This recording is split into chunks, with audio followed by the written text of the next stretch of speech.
what is up, guys? Welcome back to the SUPES channel. My name is Matthew Ramos, and on this channel I aim to entertain, inform, and inspire using the topic of discussion as always, which is superheroes. So guys, Avengers 4 is a couple months away, and we've gotten various leaks that there will be a bigger villain than Thanos. And today, I'm bringing you guys a theory of who is that bigger villain in Avengers Endgame. Let's get right into this theory. So the theory reads that in Infinity War, we saw that Thanos collected all 6 Infinity Stones and snapped his fingers and wiped out half the universe. And now he's retired and farming on some unknown planet, living a simple and peaceful life. Why would Thanos withdraw from his peaceful retirement after having achieved his lifelong goal?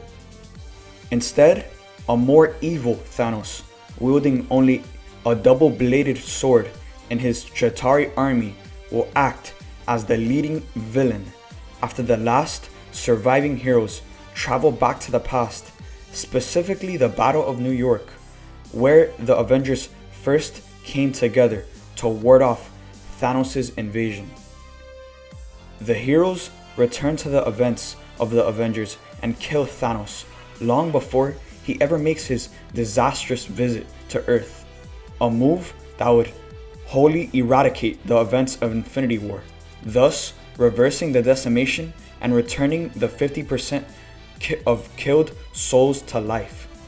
Such a plan would involve Tony Stark and Ant-Man teaming to steal the Infinity Stone powered scepter from minion Loki before teaming with the Steve Rogers and Hulk of the past to battle Thanos and his Black Order. So guys, this theory is absolutely insane, and it's definitely one of my favorite Avengers Endgame theories because one, this means that the real Avengers Endgame villain is just gonna be a more evil, more powerful version of Thanos. And with the OG Avengers uniting in this film, he's gonna be getting a lot of heat coming at him, and they're gonna be at their full potential.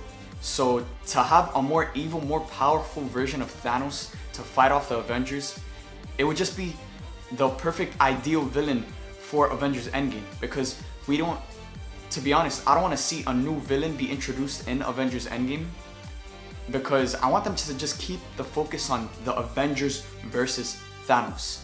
This is a villain that they have been building since the end of the first Avengers film, and I just need to see the Avengers versus Thanos. That's what I want to see. So to have that, a more evil and powerful version of Thanos come back and fight off the Avengers, it would just be the perfect villain for Avengers Endgame. This theory also supports the fact that, you know, Thanos at the end of Avengers Infinity War, and we saw Thanos in a clip in the Avengers Endgame teaser trailer, and this version of Thanos looks completely beaten down, worn out, and he is in no shape and no condition to fight against a fully assembled OG Avengers team alongside Captain Marvel.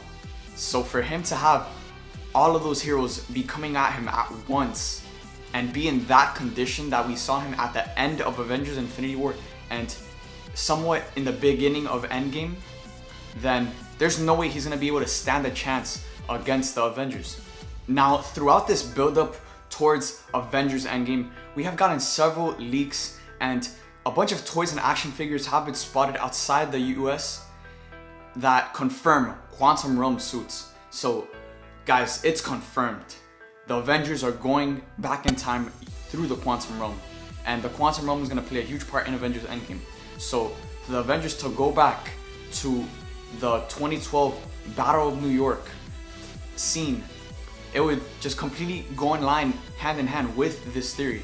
You know, we know that they're going back to the Battle of New York because of the set pics we've gotten from Captain America's old uniform, Thor in his old uniform, Loki, Iron Man. We even saw Ant-Man in the Battle of New York from the set pictures. So we do know that they are going back to the Battle of New York, and this just goes hand in hand with this theory, because in this theory they fight off Thanos during the Battle of New York against him and his Chitauri army. So this would just be a full-on crazy fight sequence between the Avengers along with Captain Marvel and Ant-Man and Rocket Raccoon and Nebula against Thanos and his Chitauri army. Plus, if the Avengers are gonna go back in time, it would make sense for them to go back to where it all started, to where they first assembled as a collective team, which is the Battle of New York. And I know that we're all of us as fans, when we're watching this play out, we're all gonna get very nostalgic feels as we're watching where the Avengers were born. Also, it was confirmed a while back that throughout the entire first Avengers film, Loki was being mind-controlled by Thanos throughout that entire movie. So it would make sense for Loki to also be fighting alongside Thanos and his Chitauri army as well. Now, with Thanos being a lot younger, I guess, more evil, more powerful, this is gonna pose the greatest threat that the Avengers have ever seen. Because according to this theory, Thanos also has the Infinity Gauntlet, as well as a double-edged sword, and his Chitauri army. So all of that put together, I think it definitely poses a crazy threat to the Avengers, even with the addition of Captain Marvel and Rocket and Nebula and Ant-Man.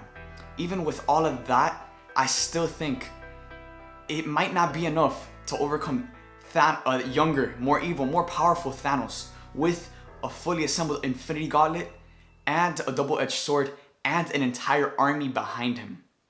So there you guys have it. There is my Avengers Endgame real villain theory. If you guys enjoyed this video, make sure to subscribe and hit that like button. Thank you guys for watching. I hope you guys enjoyed, and see you guys next time.